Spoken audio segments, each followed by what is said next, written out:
नमस्कार। आज हम लोग शिक्षा और सफलता विषय पर चर्चा करेंगे। सामान्य रूप से यह समझा जाता है, जाना जाता है, देखा जाता है कि सफलता के लिए शिक्षा बहुत आवश्यक है। काफ़ी हद तक ये बात सही भी है कि शिक्षा के बिना आधुनिक के युग में सफलता प्राप्त करना बहुत कठिन है, या किसी भी युग में।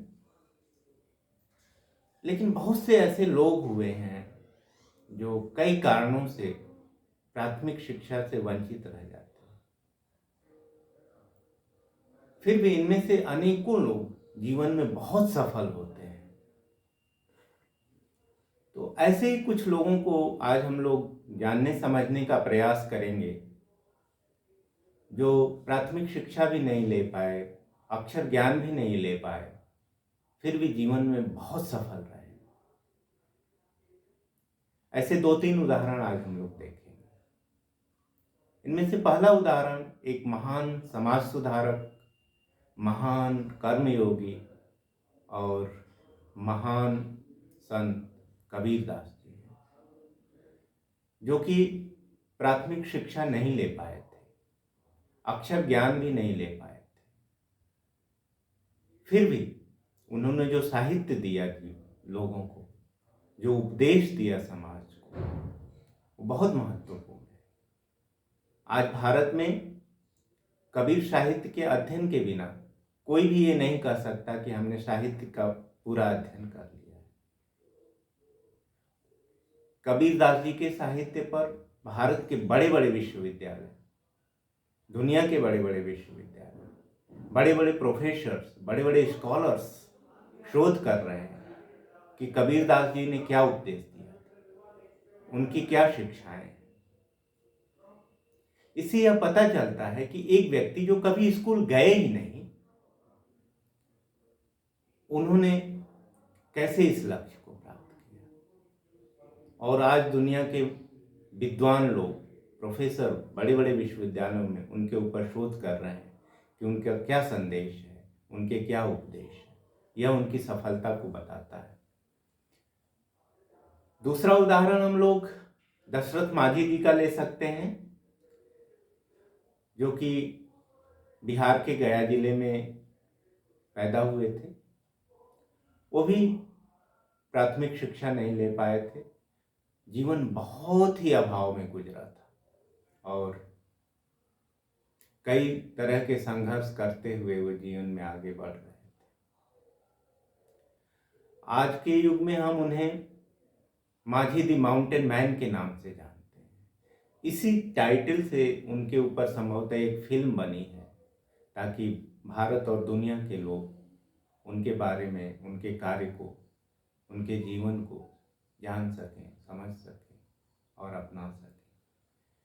यह उनकी सफलता है कि एक व्यक्ति जो कभी स्कूल नहीं गए, बेहद गरीबी में रहे, लेकिन अपनी संकल्प शक्ति से, इच्छा शक्ति से, आत्मबल से जीवन में जो भी लक्ष्य निर्धारित किया उसको प्राप्त किया।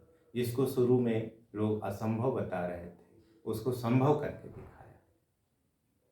यह कर्मयोग का अनूठा उदाहरण है। तीसरा उदाहरण हम लोग अपने मुंबई के डब्बा भाई लोगों का ले सकते हैं। ये सभी लोग बहुत ही कम शिक्षा के साथ काम कर रहे हैं और 2 लाख लोगों को अपनी सेवाएं ये प्रतिदिन देते हैं।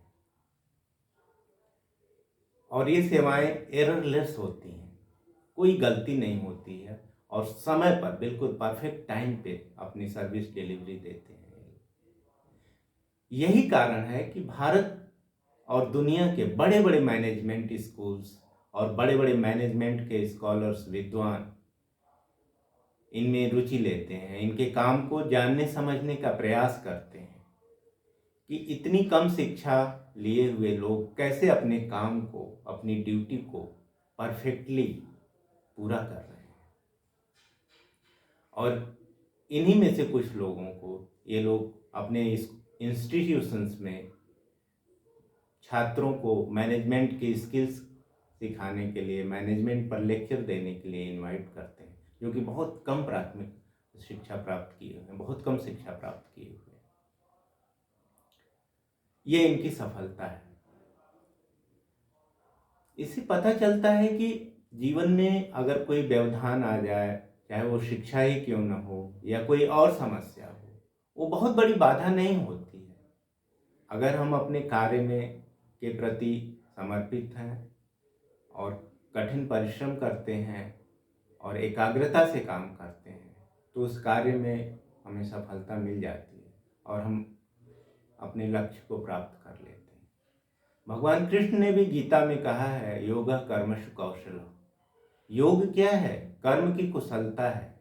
जब हम अपने काम को ठीक ढंग से करने में अ, सफल हो जाते हैं, वही योग है। और ऐसे लोगों को प्रकृति भी necessary strength, necessary skill, necessary knowledge automatically provide कर देती है, ताकि वो अपने काम को ठीक से पूरा कर सकें और लक्ष्य को प्राप्त कर सकें। प्रकृति समभाव रखती है सभी के प्रति, लेकिन जो लोग कर्मठ होते हैं, कर्मयोगी होते हैं, एकाग्र होते हैं और परिश्रम करते हैं, उनको वो स्वाभाविक रूप से अपना समर्थन दे देते हैं और ऐसे लोग ही लक्ष्य को प्राप्त कर लेते हैं। कबीरदास जी, दशरथ मांझी जी या मुंबई के डब्बा भाई या ऐसे अनेक लोग उदाहरण हैं जो कि अपने जीवन में बिना प्राथमिक सुविधाओं के अभाव में भी जीवन के जो उच्चतम लक्ष्य हैं उसको प्राप्त किया है। तो आज के लिए इतना ही, फिर हम लोग आगे बात करेंगे। तब तक के लिए नमस्कार।